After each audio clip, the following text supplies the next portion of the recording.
শুনুন শুনুন শুনুন সবাই, একটু মন দিয়ে শুনবেন। একটা গল্প শোনাবো আপনাদের। আমাদের মা মেয়ের একটা মিষ্টি করুণ ভালোবাসার গল্প। শুনুন সবাই, একটু মন দিয়ে শুনুন। আমার প্রিয় মেয়ের জীবনের ফাইনাল সিদ্ধান্তের কথা। বেশ গভীর স্বরে সে বলল, শোনো, পরিষ্কার করে শোনো, আর বাবাকেও বলে দিও।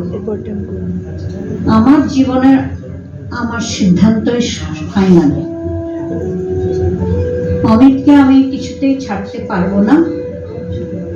আমি ওকে বিয়ে করব এবং এটাই আমার সিদ্ধান্ত। তার জন্য যে কোনো ঝড়ঝাপটার মুখোমুখি আমি হতে রাজি আছি। উত্তরে আমি বললাম, খুব ভালো করে চিন্তা করে একটু কথাটা আমাকে বল তো, কি আছে ওই ছেলেটার মধ্যে? কি আছে? আমরা যাকে পছন্দ করেছি সে তো ওর চেয়ে অনেক ভালো, বরং ওর চেয়ে অনেক গুণে ভালো। মেয়েটির উত্তর,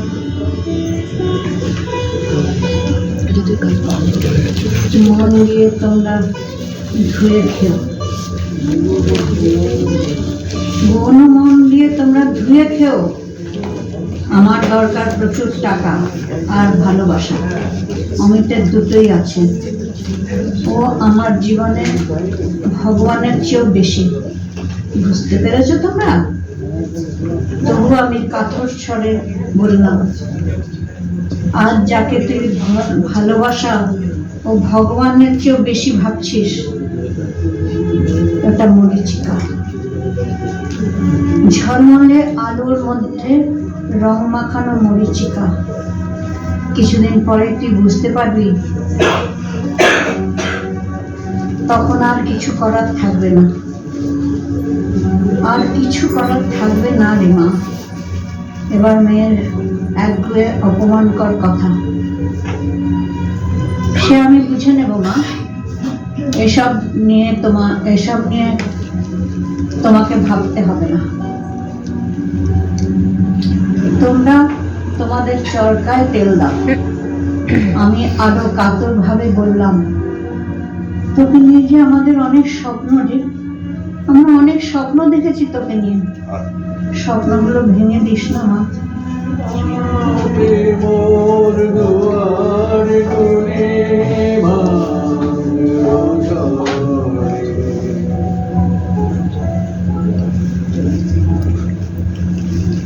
এবার আমার প্রিয় মেয়ে আরো অপমান করে আমাকে বলল, হ্যাঁ ওর স্বপ্ন।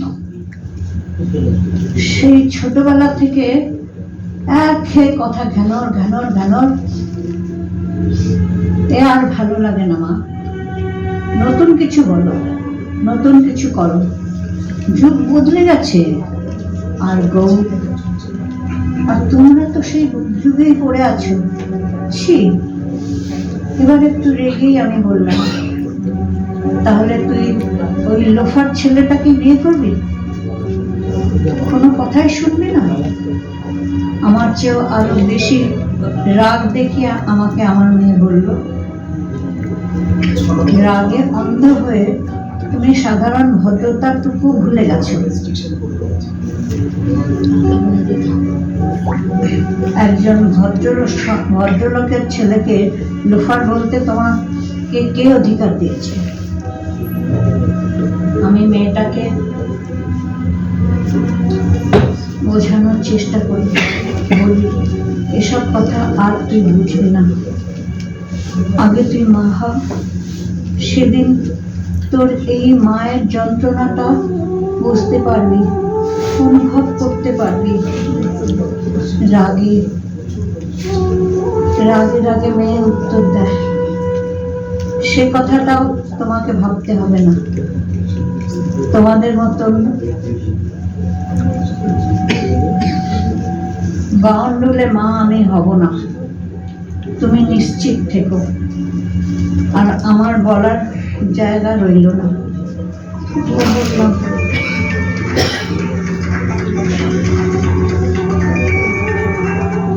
তোর মঙ্গল কামনা আমি করি না কখনো, হাজার হোক তুই তো আমার মেয়ে না, একমাত্র মেয়ে। তবে একদিন দেখিস আমাদের কাছে তোকে ফিরে আসতে হবে।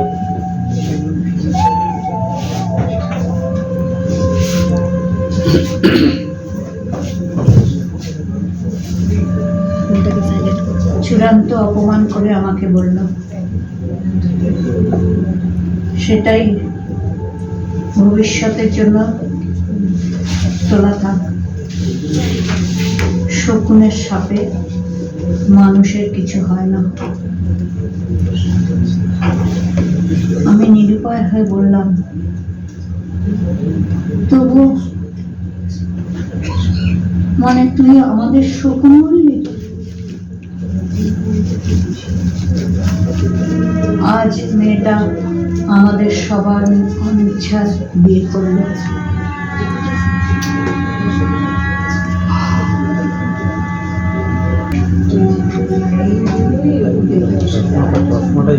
কতটা বছর হয়ে গেল জানি না, মেয়েটা কেমন আছে, কোথায় বা আছে।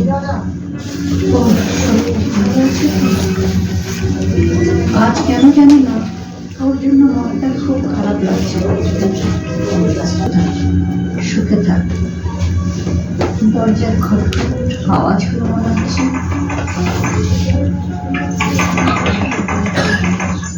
কি করে সম্ভব? মেয়েটা চলে যাওয়ার পর পাড়া প্রতিবেশীরাও কেউ আমার খবর নিতে আসেনি। আর আত্মীয় স্বজন সে তো অনেক আগেই ছেড়ে চলে গেছে। কি আবার তো শব্দ হলো, এটা তো আমার মনের ভুল নয়।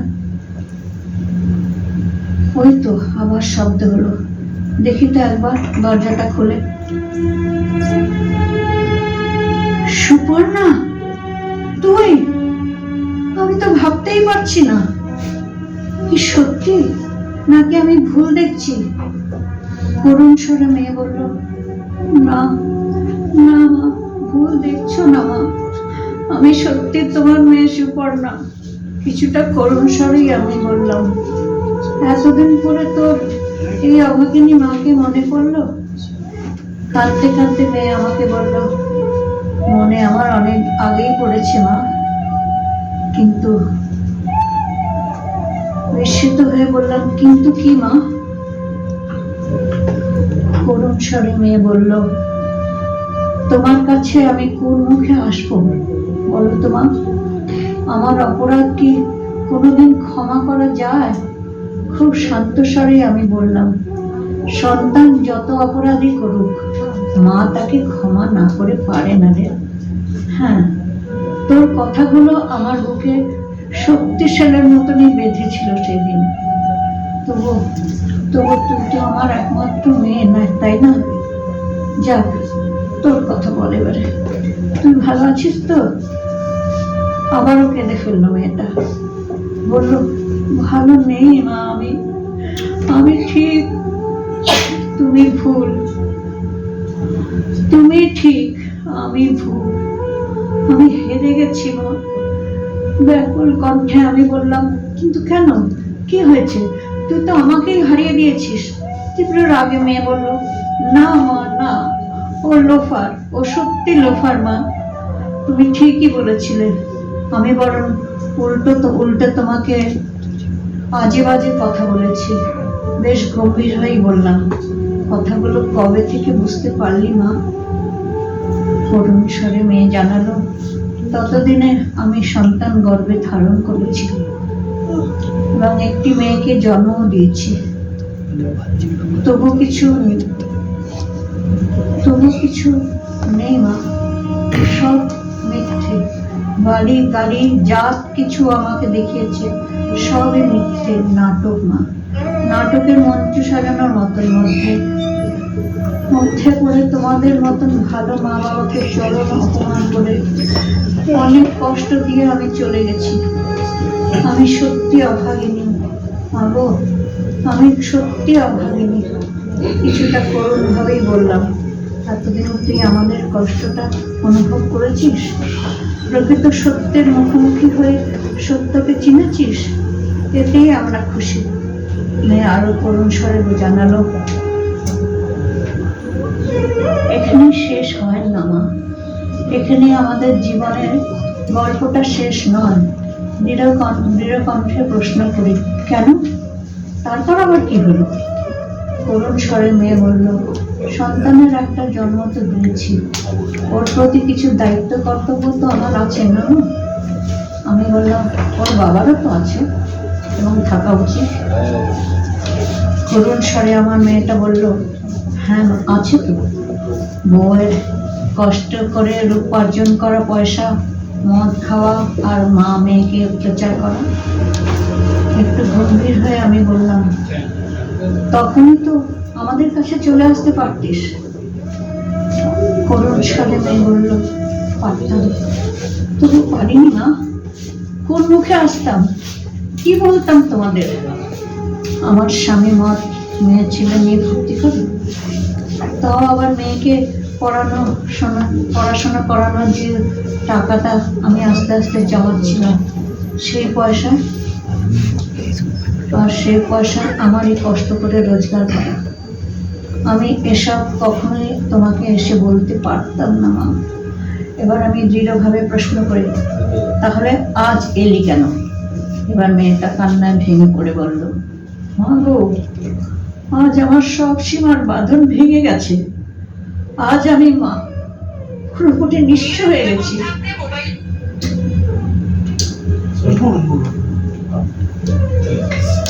কিছুটা কৌতূহলী হয়ে জিজ্ঞাসা করি, আবার কি হলো মা? আর তোর মেয়েটাই বা কোথায়? আজ তো সেও অনেক বড় হয়ে গেছে, তাই না? তা কেমন হয়েছে আমার নাতনিটা? কাঁদতে কাঁদতে আমার মেয়েটা বলল, তুমি আর ওর নাম করো না মা। আমার অভিশাপ তোমার অভিশাপ ব্যর্থ হয়নি। ব্যাকুল হয়ে আমি বললাম, আমি আবার তোকে কবে অভিশাপ দিলাম? করুণ স্বরে মেয়ে বলল, তোমাকে অপমান করে আঘাত করে ওই লোফারটাকে আমি ভালোবেসে বিয়ে করেছিলাম। তোমার মন কষ্টই আমার জীবনের সবচেয়ে বড় অভিশাপ হয়েছিল। সেদিন কথাগুলো বুঝিনি, কিন্তু আজ মর্মে মর্মে অনুভব করতে পারছি। মেয়েকে কিছুটা সান্ত্বনা দিয়ে বললাম, যাকে যা হয়ে গেছে সেসব নিয়ে চিন্তা করে লাভ নেই, আর কিছু করারও নেই। আমার নাতনির খবর বল, সে এখন কি করছে? এবার আরো ব্যথিত কণ্ঠে আমার মেয়েটা বলল, ওই কথাটাই তো আমার জীবনের সবচেয়ে বড় যন্ত্রণার কথা মা। আমি কি করে বলবো সে কথা? একটু রেগে গিয়েই বললাম, মেয়ে হয়ে মাকে চরম অপমানের কথা বলতেও তো তোর মুখে বাঁধিনি, আর আজ তো তুই তোর কথা বলবি, এতে অসুবিধা কোথায়? মেয়ে এবার আরো করুণ স্বরে বলল, মা গো, মা সেদিন ওটা ছিল তোমার যন্ত্রণা, আমি বুঝিনি, অনুভব করিনি, কিন্তু আজ এই যন্ত্রণাটা যে আমার নিজের, তাই এই যন্ত্রণাটা আমি খুব বেশি করে অনুভব করতে পারছি। মেয়েকে আমি সহানুভূতির সঙ্গেই বোঝানোর চেষ্টা করি, এটাই তো জীবন মা, সবকিছু চক্রাকারে ঘুরে। সেদিন যেটা আমার ছিল আজ সেটা তোর হয়েছে। আর বেশিরভাগ মানুষ নিজের কষ্ট হলে তবে সেটা অনুভব করে, অনেক কষ্ট বোঝার মতন মানুষের সংখ্যা খুব কম। যাক, কি হয়েছে বল? অত্যন্ত করুণ স্বরে মেয়ে আবার বলতে শুরু করলো, দিনের পর দিন কত কষ্ট করে লড়াই করে মেয়েটাকে বড় করছিলাম, ওকে আমি অনেক যোগ্য করে তুলতে চেয়েছিলাম। শান্ত স্বরে আমি বললাম, তোমাকেও তো আমরা অনেক যোগ্য করে বড় করতে চেয়েছিলাম মা। যাক, তারপর কি হলো? মেয়ে করুণ স্বরেই বলল, ও যখন 16 বছর বয়স, আমার মতো ও একটা বড় ভুল করলো। ওটাই তো স্বাভাবিক মা। কথাগুলো আমিও সেদিন তোকে অনেকবার বোঝানোর চেষ্টা করেছিলাম। মেয়ে করুণ স্বরে বলল, আমি তো করেছি, আমিও তো করেছি মা, কিন্তু মেয়েকে বুঝিয়ে বলি, কিন্তু কিছু করার নেই মা। একটা ভুল মানুষের জীবনের হাজারো ভুলের জন্ম দেয়। যাক, তারপর করুণ স্বরে মেয়ে জানালো, আমাকে প্রচন্ড আঘাত দিয়ে আমার মতন মেয়েটাও একদিন ওই লোফারটার হাত ধরে চলে গেল, আমাকে নিঃস্ব করে চলে গেল, নিঃস্ব করে চলে গেল মা, আমাকে একেবারে নিঃস্ব করে চলে গেল। মেয়েকে সান্ত্বনা দিয়ে বলি, কাঁদিস নে মা, কাঁদিস নে। তোর কান্নাটা অন্তত আমাকে দেখাতে পারছিস, তোর যন্ত্রণার কথাটাও আমাকে বলতে পারছিস। সেদিন আমি কিন্তু কাউকে কিচ্ছু বলতে পারিনি। প্রচন্ড যন্ত্রণা নিয়ে আমি সেদিন ঘুমড়ে ঘুমড়ে কেঁদেছি। অবশেষে মেয়ে বিনীতভাবেই বলে, মাগো, আমার জীবনের এই শিক্ষা আমি জীবনে ভুলব না। আর জীবনের যে কটা দিন বাকি আছে আমি তোমার সঙ্গেই থাকতে চাই মা। আমাকে একটু জায়গা দেবে? আমি আজ তোমার চেয়েও অসহায়। সেই যাই হোক না কেন, আমার বাবা আমার স্বামীর মতো লোফার ছিল না। আমি ভালোবাসার আবেগে অন্ধ হয়ে তোমাদেরকে অনেক অপমান করেছি, আজে বাজে কথা বলেছি, কিন্তু আজ আমি মর্মে মর্মে অনুভব করতে পারছি আমি কত বড় বোকা। সত্যি মা, আমি সত্যি বড় বোকা। আমাকে ক্ষমা করো মা, আমাকে ক্ষমা করো। মেয়েকে বোঝালাম, সময়ের উপর বিশ্বাস রাখ মা, সময় সব কিছু বদলে দিতে পারে। এবার মেয়ের শেষ কথা, আমি তোমাকে নিয়ে আনন্দে থাকতে চাই মা। সময় আমার বদলানোর দরকার নেই, আমি শুধুমাত্র তোমাকে নিয়ে আনন্দে থাকতে চাই। মেয়েটা যেখানে থাক, ভালো থাকে, ভালো। তাছাড়া সময় তো অনেক বদলে গেছে না, আরো অনেক বদলে যাবে অবশ্যই। জানি না সেদিন আমি আবার ওকে ক্ষমা করতে পারবো কিনা। গো, আমি তো তোমার মতন মহান মা হতে পারিনি, জানি না মহান মা হয়ে ক্ষমা করতে পারবো কিনা। ভগবান বোধহয় এটাই ভালো করেছে মা, এটাই আমার পাওনা ছিল। ভবিষ্যতে মেয়ের ক্ষেত্রেও হয়তো এই ঘটনাই ঘটবে।